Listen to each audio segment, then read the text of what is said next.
Hello and welcome to the Naturopathic Family Podcast. I am your host, Dr. Michael Smith, a naturopathic physician on a mission to help individuals and families achieve health and wellness across the lifespan and throughout generations. Thank you for joining me today. I am so excited today for our conversation on the Naturopathic Family Podcast. I am joined by Bill, who is the owner of Wealth of Health in Idaho Falls. Him and his wife, Dasha, they've been married for 30 years, over 30 years, with one daughter and three grandsons. They're avid exercisers, road cyclists, scuba divers, and travelers. Bill has an engineering degree from the New York Maritime Academy and has served 10 years in the U.S. Naval Reserve, getting out in 1995 with the rank of lieutenant commander. Dasha has a business management degree from Idaho State University. Bill is fluent in Russian and Dasha is fluent in Czech and German, and they have owned Wealth of Health in Idaho Falls since 1996. Bill frequently appears as an expert guest on many local radio and TV programs, and I am so grateful to have you here, Bill. Thank you so much for your time. Yep, anytime, Dr. Smith. Wonderful.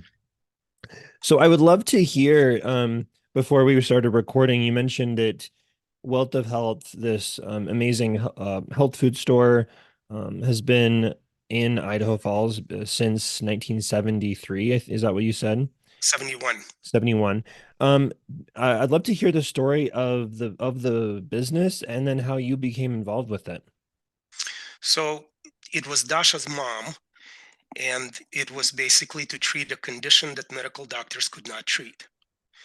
And back then, in the 70s, 80s, we were the snake oil salesmen. Mm-hmm. There were no regulation, there was nothing. There were a few crazy outsiders doing organic food. Vegan didn't exist, gluten-free really didn't exist. And so she had this little teeny store in downtown Idaho Falls that had primarily supplements. By the way, 90% of those supplement companies don't exist today Mm-hmm. for reasons of acquisitions and getting caught on quality, disappearing, going away. And we both worked at the Idaho National Laboratory here in the desert in a completely different careers and environment. Um, for the most part, hated our jobs because it was just high bureaucracy and paperwork. Mm-hmm.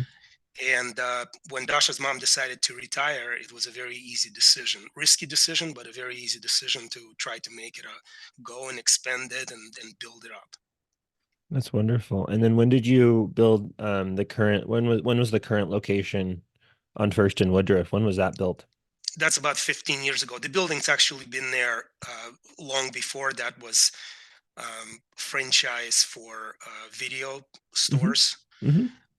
When the video chain went bankrupt, the owners of the buildings, they owned the real estate, obviously had empty buildings sitting in Idaho Falls and in Pocatello and in Montana and in Wyoming, but Blockbuster Video. Mm-hmm. And we thought it was a great location, and we jumped in it. That's wonderful.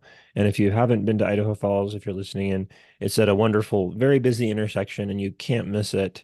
Kind of at the heart, I would say, of Idaho Falls, between Idaho Falls and Ammon. You mentioned it, it's kind of a shift from the engineering world back into natural health and supplements. What is the biggest thing you've learned since making that transition of careers?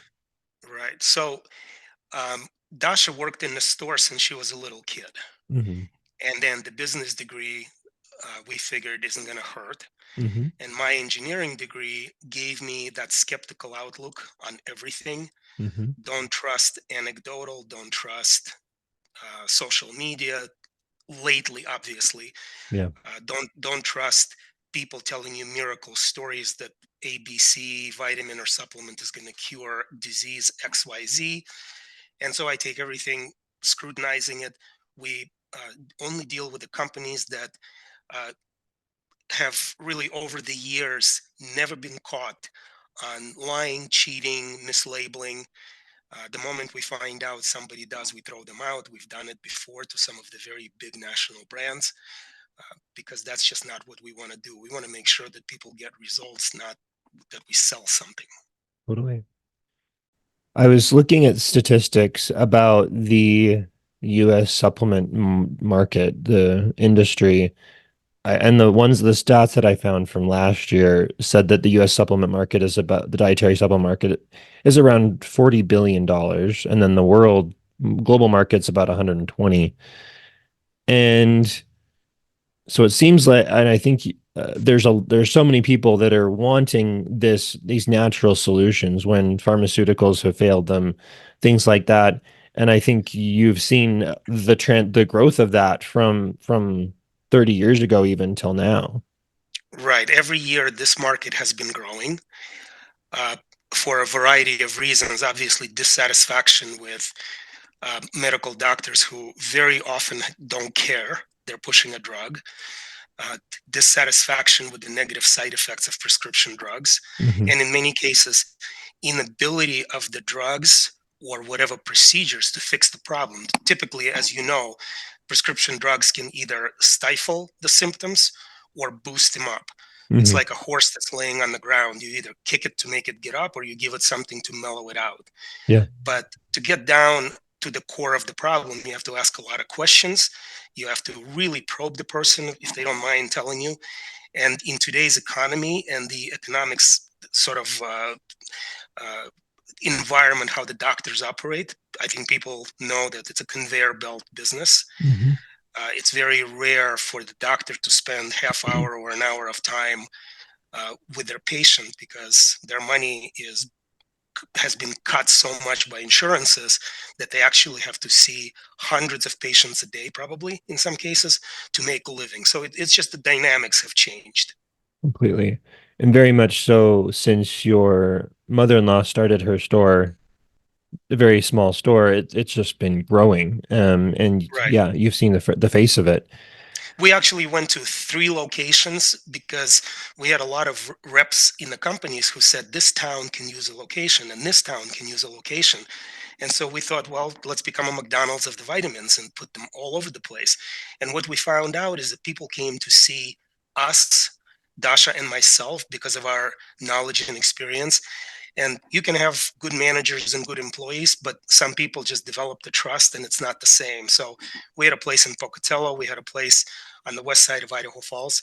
We decided we want to concentrate on one location. Money wasn't, I guess, the object. And for us being in that one place, have people come to us if they really want to know, they'll make the trip. Hmm. Again, it wasn't about the money, it was about helping people. And we still maintain the same thing. It's not about sales, it's about educating people. Totally.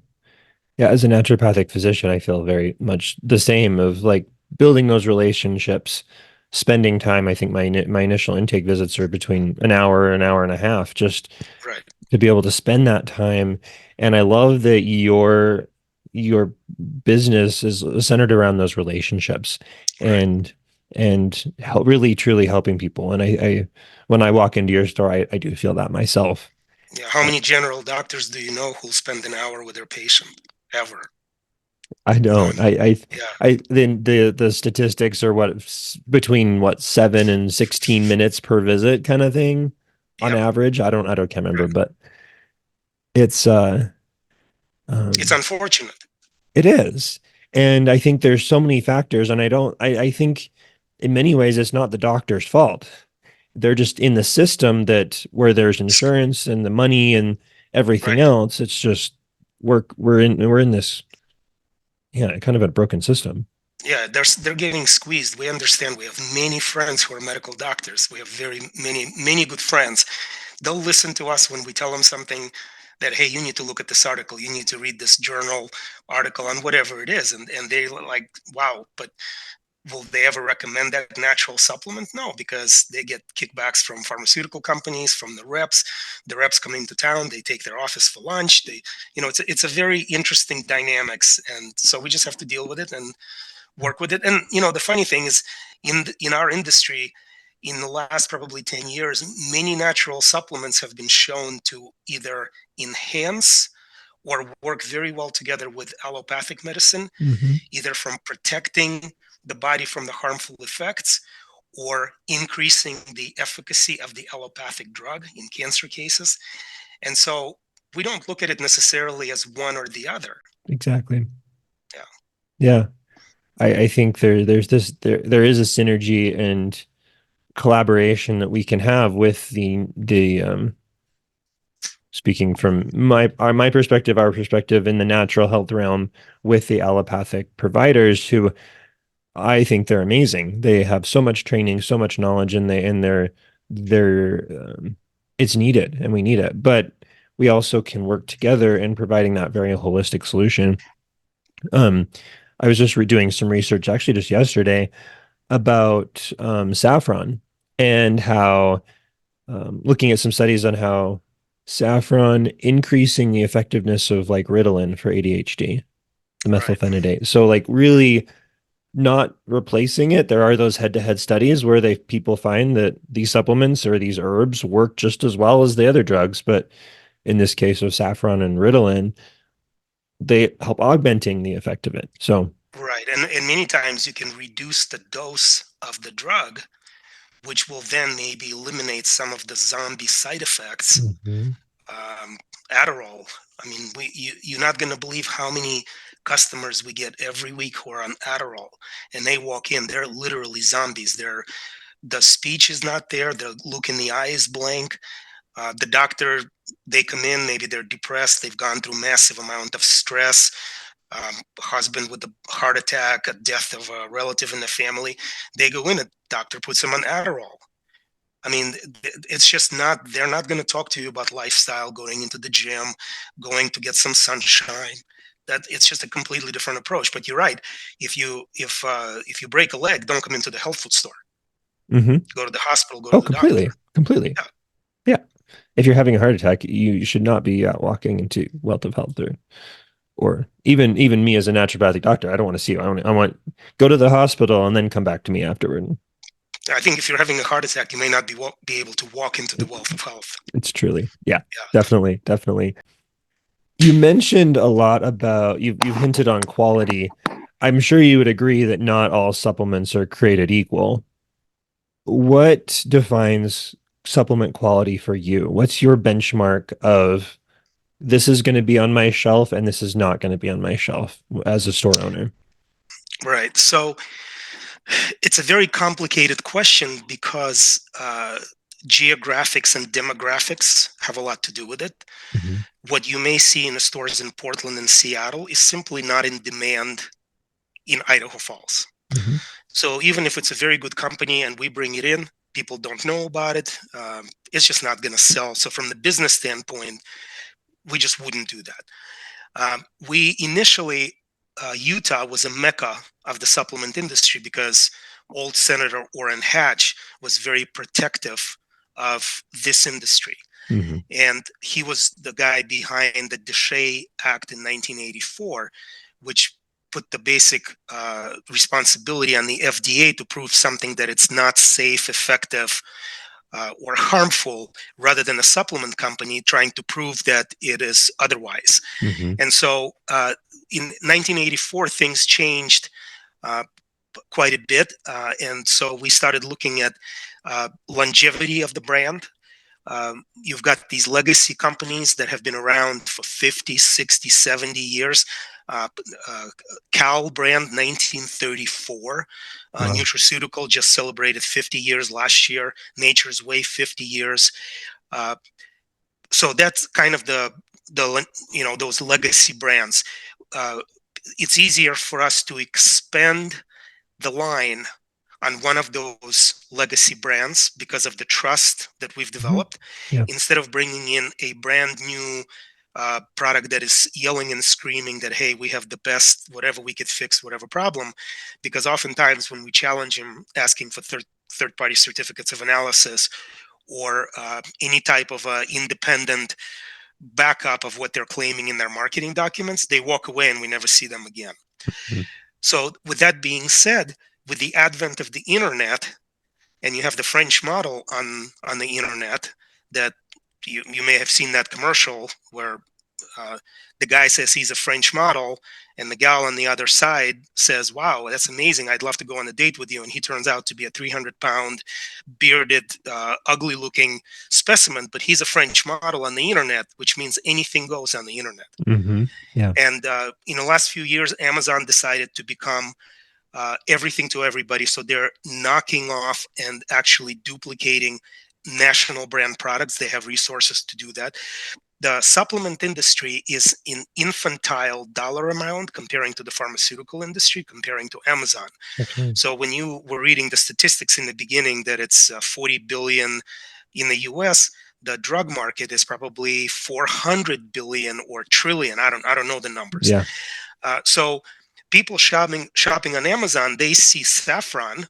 They don't know the difference, what brand it is, who makes it. Is there any validation, verification?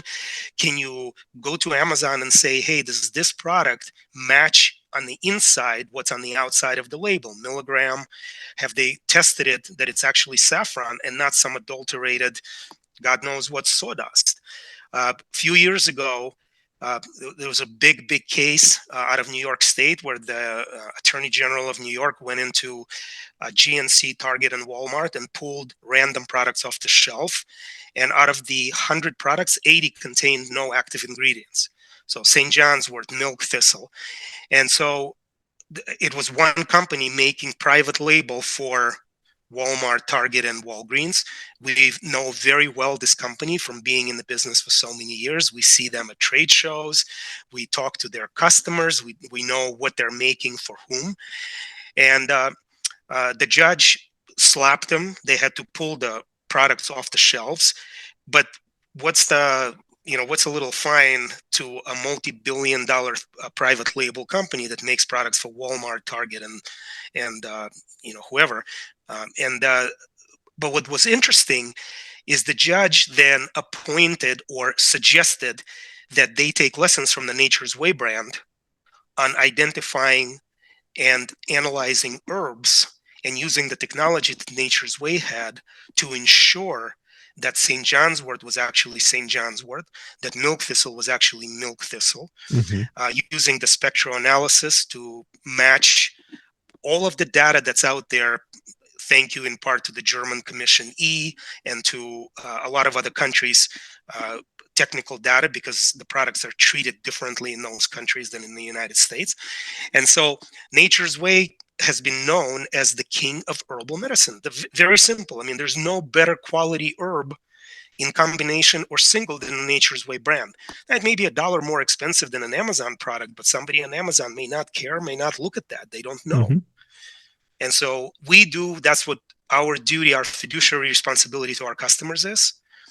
But so many times we have people walking into the store, pulling up online, same sounding name and looking at a no-name brand. And I tell them, I have no idea what you're going to get when you buy this product, when it comes to your home.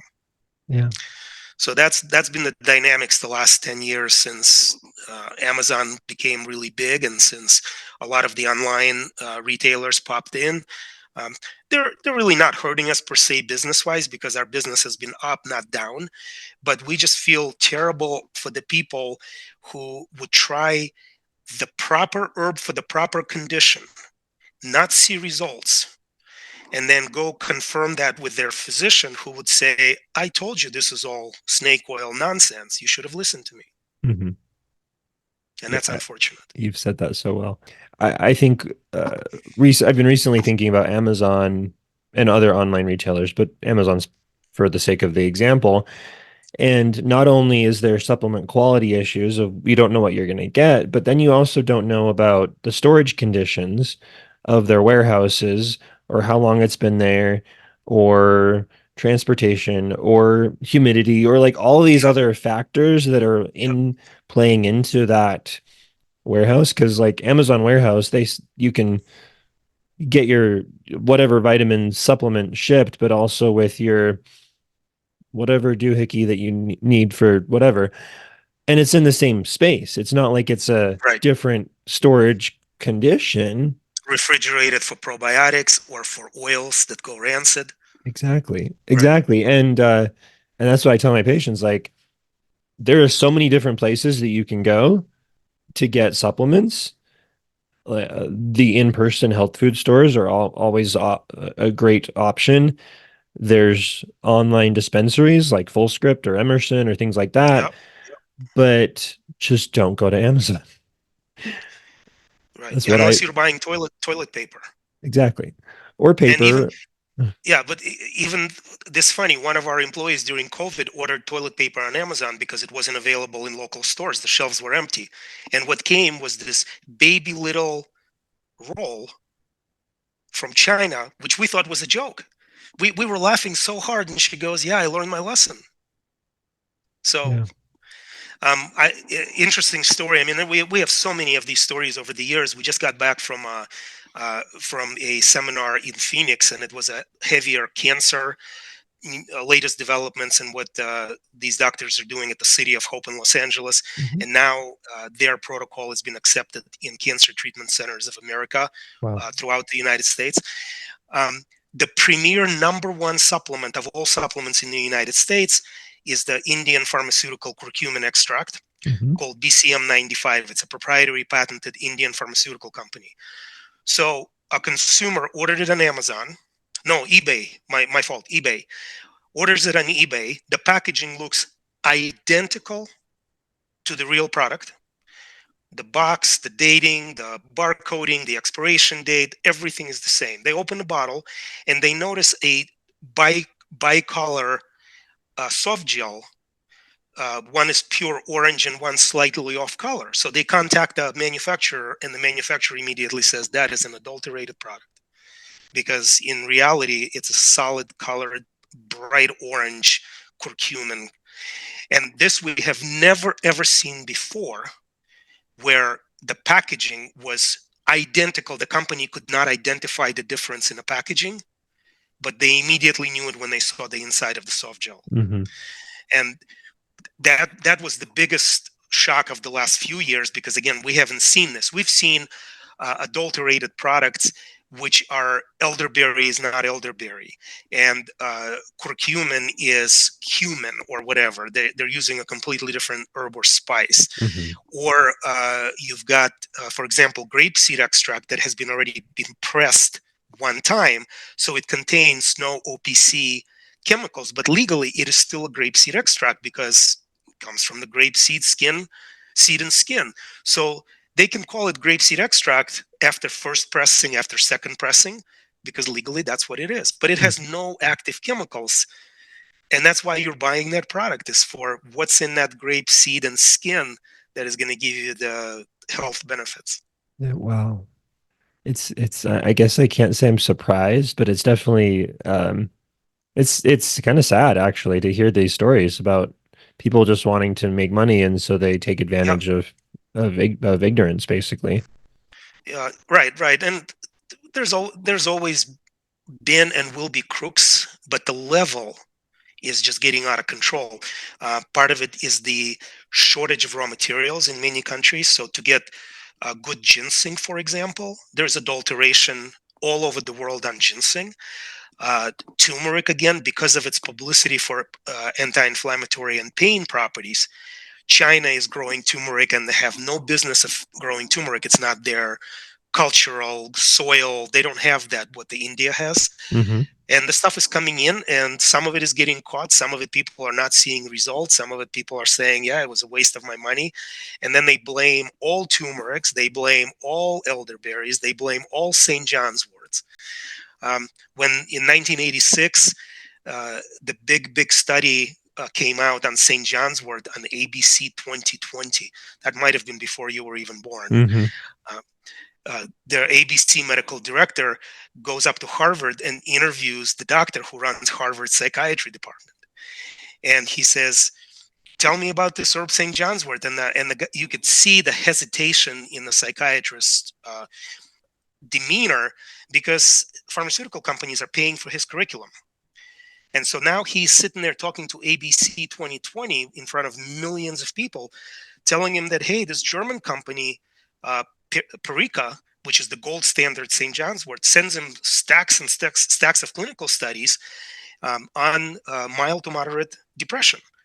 And he interviews a young teenager in high school who gets the blues, and then he interviews I think a guy who developed the airport shuttle in Los Angeles, those blue vans that run all over the world now, and another senior citizen who just decides that life is not worth living. They put him on the St. John's Wort for 2 to 6 months. I think it varied between the three people, and all these people were able to get off drugs and they're active normally. And when that story broke, that sales of Prozac and Zoloft tumbled all over the world. Mhm. St. John's Wort in Germany became the #1 natural antidepressant. In Germany, they treat it as a drug because it is in monograph Commission E with a specific dose, with a specific percentage of hypericin and hyperforin. Mhm. But not every St. John's Wort is the same, just Yep. like, yeah, Yeah. everything else. That's fascinating. Yeah, I was recently I'm fascinated with ADHD, so I was reading a book called ADHD Nation by Alan Schwartz, and just talking about the history of how we've gotten to the place we have, speaking of this like psychiatry realm, with pharmaceuticals that are incentivizing and encouraging patients to go get tested for or diagnosed with ADHD, and then we get these cycles of medications. Right. And what is that really doing? So anyway, I think it's we see this battle, and not maybe more of a philosophical battle, but financial certainly, between the pharma realm and the natural products realm. But I think it's really comes down to what works truly, and then you go about and make sure that you are having the right thing in the capsule. For You're right. What works for the some people, but we have customers who walk in, look at the product, and it may be $25. They say, "Well, my insurance won't pay it, but my insurance will co-pay $5 for a prescription drug." I have no answer for that, Yep. other than if you'd like to be on a prescription drug and possibly deal with dozens of additional side effects, depending on the drug, and possibly not get the outcomes, and then you become in this wheel of change. Let's change the drug. Let's change the dose.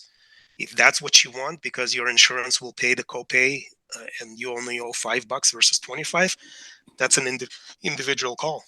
Yeah. Definitely. That's a struggle that I've faced as a provider, because in my training I worked with a lot of patients on Medicaid, and their income is not significant enough to be able to often afford those extra supplements Sure. when that's really what would be helpful. Yeah, and we understand, we get it. I mean, that's just the economics of today's life and business. Fortunately, there are enough bright individuals who do have some disposable income. And the funny thing is, in our store, every product is unconditionally guaranteed. So we tell them, look, if you don't see results, bring back an empty bottle. Don't bring it back after 2 pills, because this stuff doesn't work like a drug. Go through one empty bottle, go through a month, 2 months, 3 months, because we've chosen the companies that we deal with to stand behind their products. Hmm. They are so confident that in a very high percentage, if it's not misdiagnosed, and the person follows the dose recommendation, not underdoses, that the product is going to deliver. And Hmm. so we tell them, if it doesn't work, if you don't like the taste of the protein powder, if you don't like, if the curcumin did not take away some of your pain or inflammation, bring back an empty container, because these manufacturers will take care of us. That's awesome. I love that quality, that determination and commitment to quality. Not everyone who's listening to this is going to be able to walk into your store and get that amazing care, that support with curated, these are the best supplements on the shelf that you can ever find. For somebody who's living somewhere else and wanting to buy their supplements online, what would you recommend? What would they look for, from your experience, that they can't get when they walk into a store? Maybe they have to buy it online first for whatever reason or something. Right. So presuming that they have no local, sort of a small scale store like ours in their area, Hmm. and the business conditions in the last few years have seen buyouts by the big chains of the small mom and pop stores. On the West Coast, we still have some. In some places, you will only see the big chains like the Whole Foods, which is now owned by Amazon. You see natural grocers, you see Sprouts, you see some of these big chains. Their corporate policies don't allow employees to engage consumers because of the liability issue. We don't care about that as long as we don't violate that Deshay law Mm-hmm. with you're not allowed to prescribe, diagnose, or treat. We can share our experiences and we can tell them, try it because this is what it's indicated for. And we have enough book material, third party information that people could say, yep, this makes sense. But so I would say first option is walk into your local store and pick the employee's brains and say, what's your best selling supplement in this category? What are you seeing with it? Contact the company, ask them to send you. I mean, if it's a serious condition, spend a little time. Mm-hmm.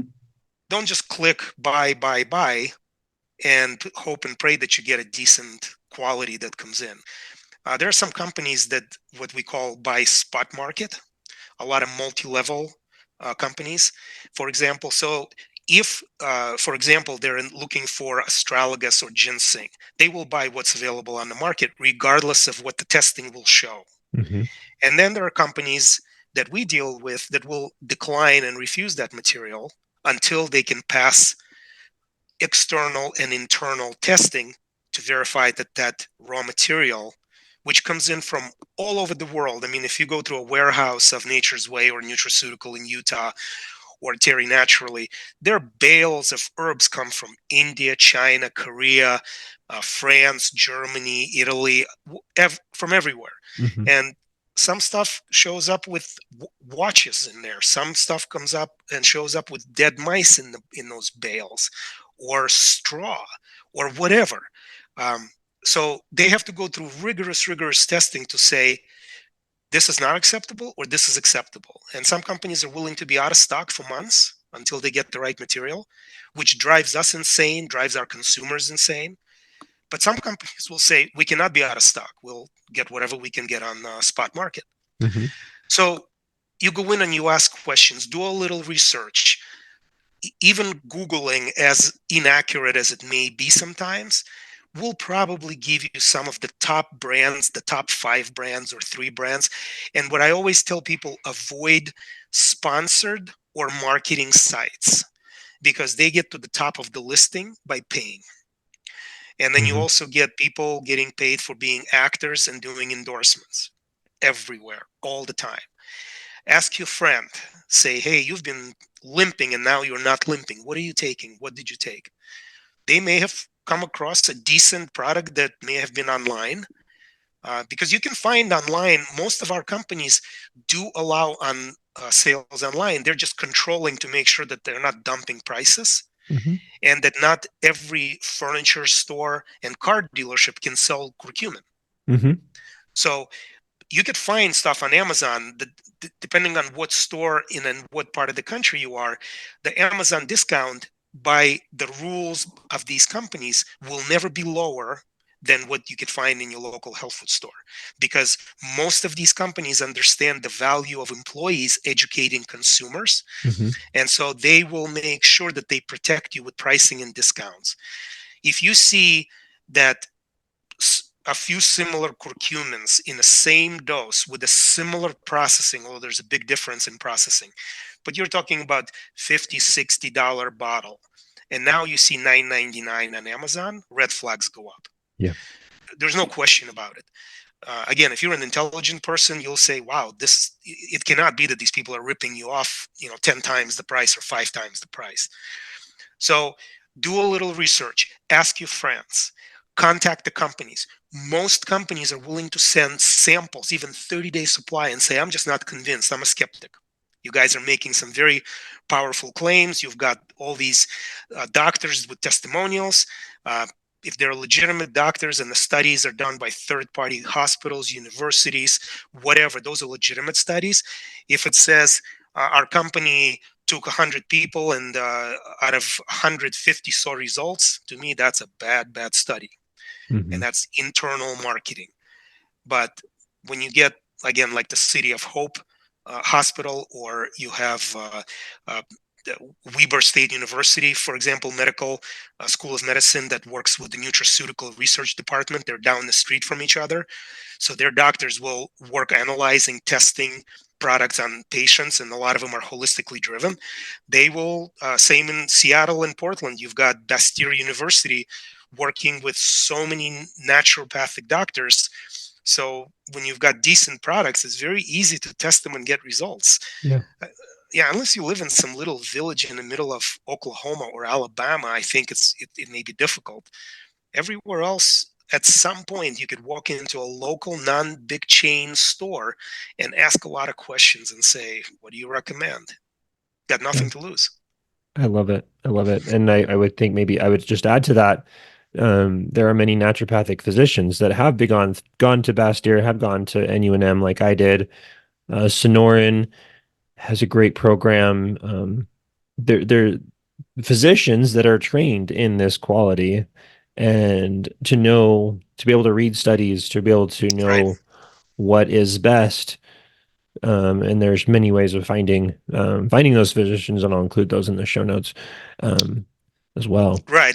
ACAM.org is a great resource. American College for Advancement of Medicine lists every holistic MD, ND, DO, and their specialties Hmm. um, by zip code. And so you can, and in some places, you don't have them. I mean, they tend to kind of stick around to either where they were born or where they graduated from. Yeah. But in some places, like in Idaho, we don't have too many NDs. Idaho also was only passed the law protecting your license just in the last year or two. We were Yeah, I in the think it was dark like ages. 5 years ago, but yeah, it Yeah, is still very recently. right. And so you had any Joe Blow schmo can come in and say, "I'm a naturopathic doctor," and hang whatever sign from an online 2-week course and call themselves a naturopath. Hmm. And so there's got to be protection for the doctors as well. Definitely. And when it comes to supplements and doctors, uh, a little bit of difference with supplements is you have a whole new or different chain and channel of brands like Orthomolecular, like Douglas Laboratories, um, either through Emerson or whatever. Hmm. And the main difference between those is typically fewer inert secondary ingredients. So the products tend to be cleaner, but substantially more expensive. Yeah. And so that becomes a different dilemma. Do you go with a high quality brand from a natural market that may have a little bit of magnesium stearate or titanium dioxide, which is in many cases it's to make the powder go through the machines without caking up or without fouling the equipment.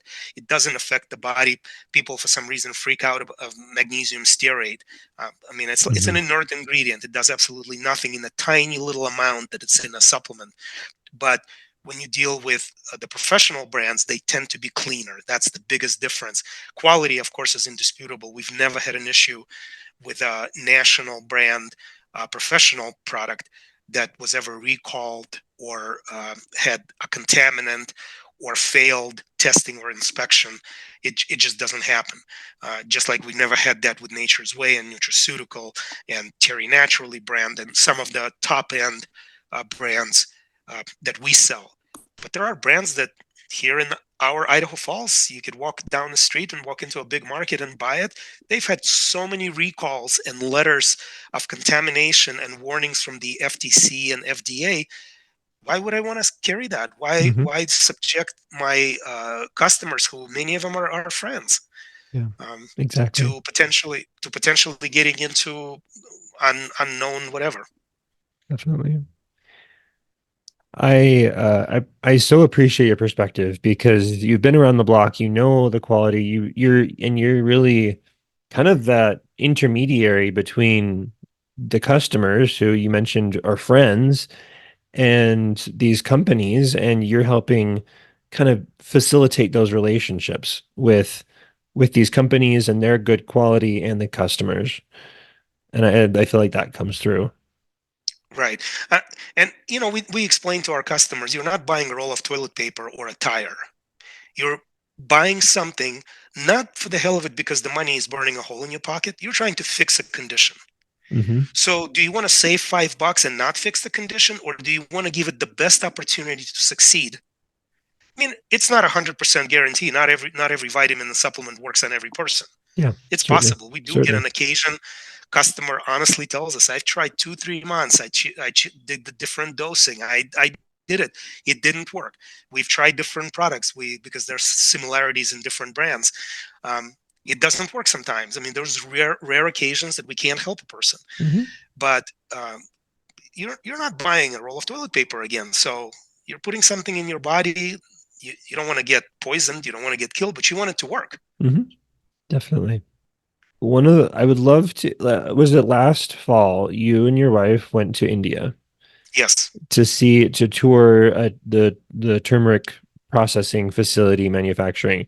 I would love to hear about your experience with that, seeing it literally from the field to the processing plant, and then see it and ultimately end up in your shelf. Right. It was a fascinating trip because we hear about all of this and we've seen the US side of the production. We've been to many facilities in the United States, done the tours. You go through the quarantine facilities with the raw materials, you go through their analytical laboratories. Some of them are bigger than hospitals, some regional hospitals, with a number of PhDs and scientists that are analyzing and developing analogs for herbs or formulas to make sure that they're effective and safe. So we've seen that part, but we've never seen this Indian operation to the extent that Arjuna, which is the uh, Indian pharmaceutical company, their headquarters are literally across the street from one of the medical schools in in the province down in the south of India. So they pull graduates every year, Fascinating. medical students, to come and work. Because again, in most of the world, what you and I do is common mainstream medicine. Mm-hmm. 80% of the world uses herbal and nutrition as mainstream medicine.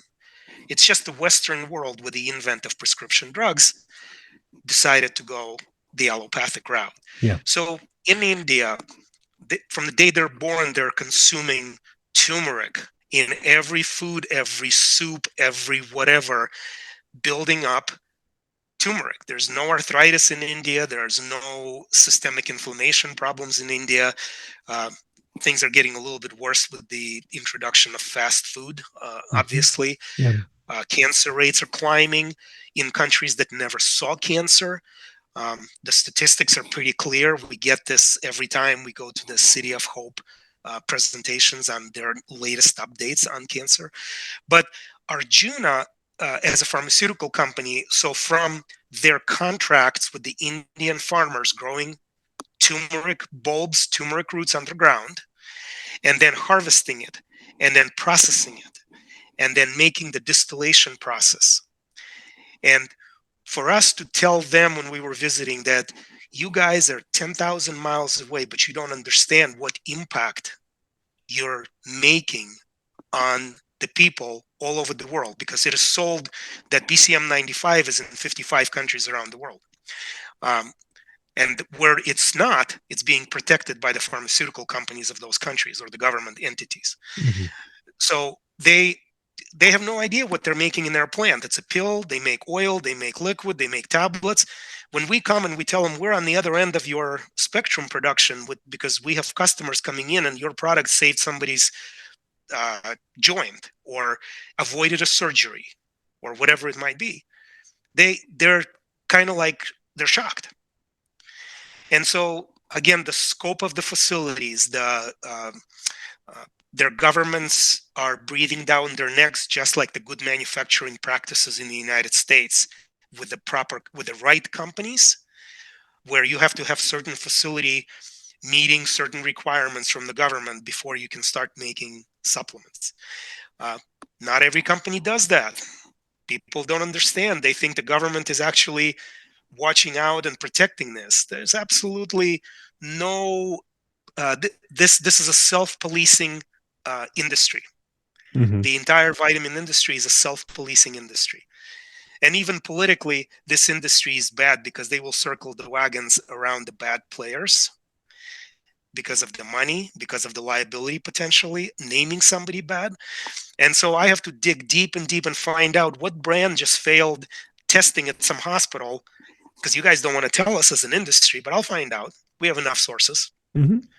And then we throw this product out. So Arjuna, took us to their fields. We saw baby turmeric that was just planted. That was the season. And then they took us through the facility where they had dry pails and bags of turmeric root that they were processing into powdered turmeric. And then what they're doing is it's a proprietary process, because that particular turmeric in general is very difficult to maintain in the bloodstream and retain and absorb into the gut. And Mm-hmm. so they add oil of turmeric called turmerone to bind the curcumin, which makes it significantly higher. And it's a proprietary process. Nobody has that in the world. It's protected by a bunch of patents. But interestingly enough, that's not the only thing they do. They make the world's best ashwagandha, which is Interesting. which is the incredible. Yeah, it's called Shoden, SHODEN, and it's a 35% standardized for the alkaloids. Everything else on the market right now is between 2, 3, 5%, maybe max. These Wow. guys developed technology to get 35% ashwagandha. So if you're dealing with serious adrenal issues or anxiety Mm-hmm. or stress, Mm-hmm. huge difference on 35% versus 3%. Definitely. Um, they do Boswellia, the number one in the world, Bosmed. Uh, we're going to get a little technical. Boswellia has some bad stuff in it and has some good stuff in it. Mm-hmm. AGBA acid. So you have to make sure that when they process the Boswellia, they get rid of the bad and keep the good. A Mm-hmm. lot of Boswellias you buy in the market, how do you know that the company did that? It could be toxic, Mm-hmm. just like milk thistle. You use the wrong part of the plant, it could potentially harm your liver. Yep. So, um, yeah, it was a fascinating experience, and the passion of these people up at the top and the employees and how they treat them. I mean, it's like one huge family, probably 500 employees in Kerala, India. This is the southern province down on the Arabian Sea, and just yeah, fascinating experience. So now we know, we've seen it with our eyes, what care they take of that product before it ever gets to us. That's fascinating. And to hear, and yeah, just to see it not only from the manufacturers and the relationships you built with them, but really going from back all the way to the source and to see Right, that quality. right. Really. This has been an absolute delight to talk to you. I've learned a lot, and I hope our listeners have as well. What as we close, what are your parting words? What advice and recommendations or parting thoughts do you have for somebody who's really trying to live healthy, um, naturally as much as possible, and in addition to maybe what we've talked about already? So I think you and I both know that your food intake and the lifestyle way supersede everything else out there. So what you eat and what you put in your mouth and in your gut and how you digest stuff is going to probably predetermine lots and lots of outcomes in life. If you eat Twinkies and donuts and drink Coca-Cola, expect problems will start at the age of 40, 50, 60. Um, don't use the word diet, because the first three letters are DIE, as in die, and use smart nutrition. Um, it does cost more money because you're shopping the perimeter of the store. And so fresh fruits and vegetables and clean meats. And I am a big meat proponent, as long as it's been grown right, Mm-hmm. and no hormones, antibiotics, grass-fed chickens, eggs, milk. Yep. I I do not understand personally this craze about meat substitutes and Mm-hmm. fake everything. As a matter of fact, it may be selling from the business standpoint in places like San Francisco or Portland, but in Idaho Falls, we cannot give it away. Nobody from Interesting. our customers is interested in fake meats. So eat the real stuff. If you have political reasons, if you have environmental reasons, convince yourself that those reasons outweigh the benefits of the food that the God put on earth, whether it's fruits, again, vegetables. If you can afford organic, that's great. We eat as much as we can organic because in the city of Idaho Falls, with where it's located, getting organic is very difficult. Hmm. And all you're doing with organic is reducing the load of the chemicals on your body. The Yeah. nutritional content of organic and conventionally grown foods is nearly identical. We've had plenty of clinical studies done on that. So if I look at the Dirty Dozen, which is the 12 most sprayed Hmm. foods, and every year you've got strawberries and coffee and certain things, take those and see if you could buy organic if you eat a lot of them. And like, we have coffee every morning at home. So to me, it's a big thing. Yeah. But what you're going to do in the food kingdom is going to predetermine your success and your health. Exercising. And I'm not talking about anything radical. Don't become a marathoner unless you want to. Don't become a drug-induced bodybuilder unless you want to win Mr. Olympia or Universe. We've been in this world too many years, and we've sponsored bodybuilding shows in our past life. So you want to be 5-6 days a week, 20 to 30 minutes of a variety of exercise. Lifting weights is incredibly important because muscle content of the body is what determines your health overall. Hmm. And so you've got to lift to put on muscle. But don't worry, you're not going to become an Arnold Schwarzenegger by doing a little bit of lifting at the gym. But you must do cardio, you must do weightlifting, meditation, yoga, all of that, depending on your ability, your schedule, your commitments in life. It's difficult because a lot of people live incredibly busy lives. Definitely. And then the way we treat supplements is I hardly take anything at home. I have no issues. God gave me great genetics. My mom and dad gave me great genetics. I take curcumin every single day. I had a shoulder surgery. I had a knee surgery. I'm at the gym 6 days a week. We cross-country ski. We cycle 40, 50 miles road biking in the summertime. I want my knees and my joints not to scream with pain. So for me, curcumin is a staple probably for the rest of my life. But the rest of the stuff, I don't take a lot of stuff. Use the supplements and herbs as natural medicines. If you deal with a condition, find out, is there a natural solution to that condition? And then say, do I want to do that or do I want to do a prescription drug? And then find the best supplements you can get your hands on because those will typically give you results. The crappy stuff is not. Mm-hmm. I resonate with everything you've said. Thank you so much for being here. If you live in the East Idaho area and want an amazing source for supplements, for natural foods, all the organic things that Bill was talking about, come stop by Wealth of Health. If you're not have the luxury of being in this geography, I hope this has been beneficial for you nonetheless. And Bill, thank you. It's been an absolute pleasure, and it's always great to work with you. It's my pleasure, Dr. Smith. Have a great day. Thank you. Thank you so much for listening to the Naturopathic Family Podcast. I hope you enjoyed it and learned something new that you can apply to your health and to your family. If you did, please take a minute and leave a review on your podcast platform so that others can find this podcast and benefit from it as well. We'll see you next time, and until then, be well.